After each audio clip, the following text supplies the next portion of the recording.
오늘도 새날을 주신 하나님께 감사드립니다. 우리 같이 기도하고 예배 시작합니다. 하나님, 어김없이 하나님 우리에게 또 새날을 주십니다. 어제는 실패했던 일이 있다면, 어제는 우리가 좀 부진했다면 오늘은 다시 새 하루를 주셨으니 새 마음을 먹고 결단하고 하나님 안에서 승리할 수 있게 하여 주옵소서. 어제의 실수와 실패를 기억지 말아 주시고 오늘 새로운 기회를 주실 때 우리와 동행하여 주시고 말씀으로 함께하여 주옵소서. 예수님의 이름으로 기도합니다. 아멘. 오늘 우리에게 주시는 말씀은 이사야 28장입니다. 1절에서 6절의 말씀입니다. 이사야 28장 1절에서 6절의 말씀입니다. 우리 같이 읽겠습니다. 이사야 28장 1절입니다.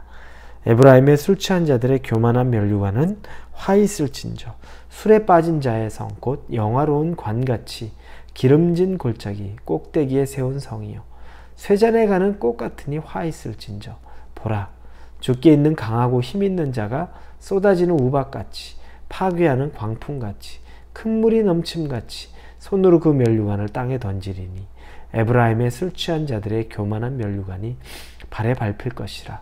그 기름진 골짜기 꼭대기에 있는 그의 영화가 쇠잔에 가는 꽃이 여름 전에 처음 익은 무화과와 같으리니 보는 자가 그것을 보고 얼른 따서 먹으리로다. 그날에 만군의 여호와께서 자기 백성이 남은 자에게 영화로운 면류관이 되시며 아름다운 화관이 되실 것이라. 재판석에 앉은 자에게는 판결하는 영이 되시며 성문에서 싸움을 물리치는 자에게는 힘이 되시리로다. 아멘. 하나님이 이 세상을 창조하시면서 우리 사람에게 모든 권한을 주셨습니다. 다스리는 권한을 주셨고 또 번성케 하는 권한을 주셨고 또 누리게 하는 권한도 주셨습니다. 그래서 우리가 이 세상을 살면서 하나님이 우리를 파수꾼처럼 여겨서 내가 만들어 놓은 건 너 잘 지켜야 된다 라고만 명령하지는 않으셨습니다. 이 땅에 있는 것들에 우리가 이름을 짓고 그리고 그것들 안에서 기쁨을 누리게 하셨습니다. 그래서 우리는 여기 살면서 하나님이 만들어 놓은 것 있지만 금욕주의, 모든 것 다 즐기는 건 죄야, 누리는 건 죄야, 그건 하나님이 기뻐하는 것 아니야 라고 할 수 없습니다. 그렇게 말하는 것은 옳지 않습니다. 하나님이 우리에게 맡겨주시고 우리에게 누리라고 해주신 것이 분명히 있기 때문입니다. 그런데 그것과 죄와는 한 끗 차이입니다. 아담과 하와는 하나님이 모든 열매들, 모든 그 땅에 만들어 놓은 것들을 누리라고, 즐기라고, 먹으라고 말씀하셨습니다. 단지 단 하나, 선악을 알게 하는 그 나무 열매만 먹지 말라고 제안하셨습니다. 그런데 아담과 하와는 다른 거 다 먹었는데 유독 그 선악과를 보니까 보기에도 좋았고 먹기에도 맛있어 보였던 겁니다. 마귀의 꾀임에 넘어가고 자기의 의지대로 그 선악과를 따먹습니다. 하나님이 하지 말라는 경계, 그 전까지도 충분히 누릴 만한 것 다 누릴 수 있었습니다. 부족함 없었는데 그것보다 더 과한 욕심을 냈습니다. 유일하게 하나님이 하지 말라는 것을 했습니다. 그로 인해 그들은 죄에 빠지게 되고 죽음을 맞이하게 되고 또 하나님으로부터 멀게 되는 일들이 우리에게까지 전달되는 그런 죄의 통로가 되었습니다. 하나님이 이 땅에서도 우리에게 누리라고 주신 것이 참 많습니다. 물질도 또 우리의 일반적인 삶도 자녀도 취미생활도 모든 것들을 우리에게 누릴 수 있게 허락하셨습니다. 그러나 경계가 있습니다. 누리는 것이 하나님보다 앞서면 안 되는 겁니다. 그런데 우리는 그 경계의 선상을 자주 넘나듭니다. 하나님보다 내 돈이 더 좋고 하나님보다 내 취미생활이 더 좋고 하나님보다 내가 성공을 추구하는 이 직장생활이 성취감이 더 좋고 하나님보다 내가 자녀를 키우며 느끼는 즐거움들이 더 더 좋습니다. 이것이 하나님보다 앞서가기 시작하는 순간에 그것은 죄가 되는 것이고, 그것은 하나님이 우리에게 충분히 누리라고 하는 모든 것들을, 그 선상을 넘어가 버리는, 아담과 하와가 선악과를 따먹는 것과 같은 일이 우리에게 생기는 겁니다. 오늘 본문의 1절부터 에브라임이라고 지칭하는 이 사마리아, 북이스라엘이 나타나고 등장합니다. 하나님은 그들을 지칭하면서 1절에 술 취한 자들의 교만한 면류관은 화 있을진저 술에 빠진 자의 성, 이렇게 표현합니다. 술 취한, 교만한 면류관을 썼고 술에 빠져 있는 자들, 그들이 사는 성, 이게 바로 북이스라엘, 에브라임, 사마리아라는 뜻입니다. 누리라고 줬는데 과도하게, 하나님보다 더 앞서서, 하나님보다 더 사랑하고 세상의 쾌락에 완전히 빠져 있었던 것이 바로 이 에브라임, 사마리아, 북이스라엘이었던 겁니다. 하나님이 주신 것을 기쁨으로 받는 것을 넘어서서 그것들을 하나님보다 훨씬 사랑하고 즐거워하고 즐기고 있었던 겁니다.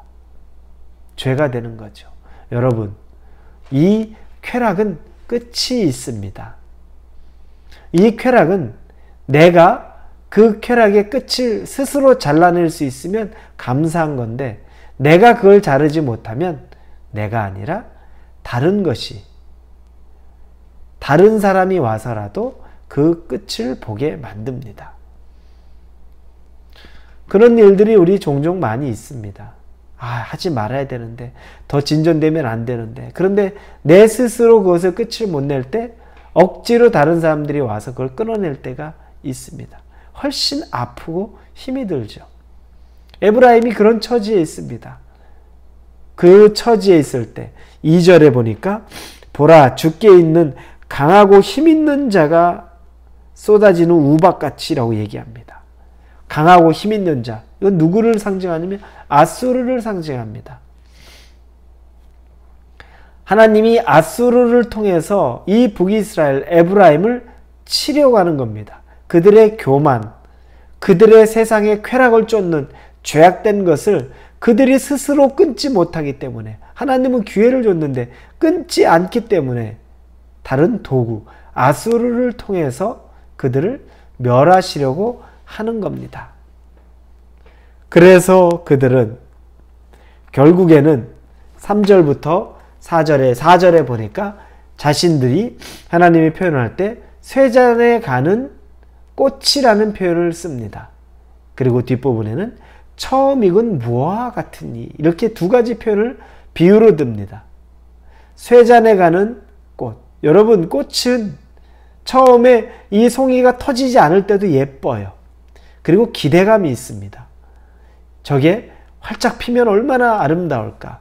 그리고 하루가 다르게 활짝 꽃 몽우리가 펴서 꽃이 가장 활짝 펴 있을 때는 참 아름답습니다. 신선합니다.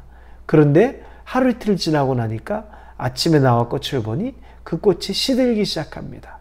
시들어가는 꽃은 참 실망스럽습니다. 활짝 필 때와 비교가 되지 않습니다. 그들은, 에브라임은 영원히 활짝 펴 있을 거라고 생각하고 쾌락에 젖어 있었는데 시들어가고 있는 쇠잔에 가는 꽃과 같은 형상입니다. 본인들이 모를 뿐입니다. 본인들은 자각하지 못합니다. 그리고 처음 익은 무화과와 같다고 얘기합니다. 무화과 나무가 처음 익으면 그 당시의 사람들은 그 무화과를 따서 먹기에 바빴다 그래요. 너무 기대되는 거죠. 맛있어 보이는 거죠. 그래서 처음 익은 무화과 같다는 것은 열매가 맺히기가 무섭게 그것을 따서 먹는 사람이 생길 수밖에 없다는 겁니다.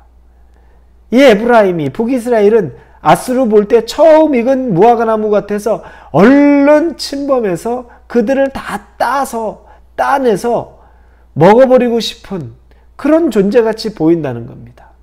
여러분, 아름다운 과실수, 열매가 많이 맺혀있는 과실수에 파수꾼이 있으면 보호받습니다. 주인이 계속 그것을 보호하면 주인이 아닌 사람들은 그걸 먹을 수가 없어요. 주인이 허락하면 먹을 수 있지만, 그러나 주인 없는, 주인의 보호 아래 있지 않은 과일 열매라 그러면 그것처럼 사람들이 와서 다 따먹는 열매가 어디 있겠습니까? 누구도 제지하지 않는데, 먹으면 맛있을 것 같은데, 좋아 보이는데, 그러니 모든 사람의 공격 대상이 되는 것. 그게 바로 지금의 에브라임과 같은 모습입니다. 본인들은 몰라요. 본인들은 높은 곳에 성을 쌓고서 아주 기름진 곳에서 마음껏 누리고 있는데 시들어가는 꽃인 줄도 모르고, 본인들을 탐내고 있는 아수르와 같은 자들이 당장 쳐들어와서 이제 자기들은 멸망한다는 것도 모르고 있는 겁니다. 여러분, 우리가 오늘을 쾌락으로, 즐거움으로, 오늘 하루의 즐거움으로 사는 것일 수 있지만, 그러나 꼭 기억하고 생각해야 될 것은, 우리가 세상의 즐거움에만 묶여 있다면 시들어가는 꽃인데 그것인지도 모르고, 처음이고 무화과처럼 어디서든 공격받을 수 있는데 그것도 모르고 그냥 술 취해서, 세상에 취해서 살아갈 수밖에 없다는 겁니다. 사랑하는 우리 성도 여러분, 여러분은 세상에 취해서 살아가지 말기 바랍니다. 누릴 것, 하나님이 누리라고 준 것은 충분히 누릴 수 있는 것이 너무 많습니다. 그러나 더 욕심내서, 하나님보다 앞서서, 하나님보다 더 사랑하는 것들이 있지 않기를 바랍니다. 그것이 여러분의 돈이 될 수도 있고, 그것이 여러분의 건강이 될 수도 있고, 그것이 여러분의 성공, 직장에서의 성공이 될 수도 있고, 그것이 여러분의 취미생활일 수도 있고, 그것이 여러분의 자녀일 수도 있습니다. 그 모든 것이 하나님보다 앞서지 않기를. 그래서 하나님이 기뻐하시는 것을 다 누리지도 못하고 아수르에 의해서 멸망당하고 하나님에 의해서 고난과 훈련 가운데 들어가야 되는 삶보다는 하나님과 같이 평안할 때 더 깊은 누림이 있는 저와 여러분이 되기를 주님 이름으로 축원합니다. 기도합니다. 하나님, 주신 것 잘 누리고 살고 싶습니다. 그렇다고 주신 것을 넘어서서 하나님보다 더 귀하게 여기는 죄를 범하진 않겠습니다. 우리를 불쌍히 여겨주시고 성령으로 우리를 채워주셔서 하나님보다 더 사랑하는 것 없게 하시고 하나님보다 앞서는 것 없게 하여 주옵소서. 예수님의 이름으로 기도합니다. 아멘.